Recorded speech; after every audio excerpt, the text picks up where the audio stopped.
দয়ালু, পরম করুণাময়। আমি আপনার এক ক্ষুদ্র বান্দা, দুর্বল আর অসহায়। আমার ভুল, আমার পাপ, আমার অজ্ঞতার জন্য আমাকে ক্ষমা করে দিন। হে আল্লাহ, মানুষের সামনে আমি শক্তির ভান করি, কিন্তু আপনার সামনে আমি ভেঙে যাই। আমি কিছুই নই, শুধু এক অসহায় বান্দা।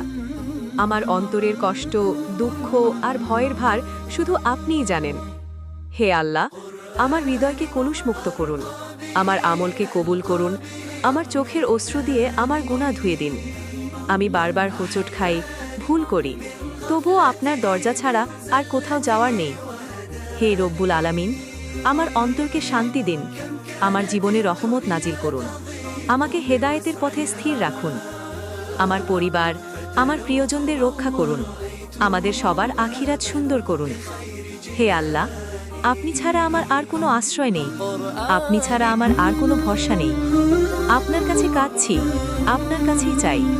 হে আল্লাহ, আমাকে ক্ষমা করুন, আমার প্রতি দয়া করুন, আমাকে আপনার প্রিয় বান্দাদের অন্তর্ভুক্ত করুন। আমিন।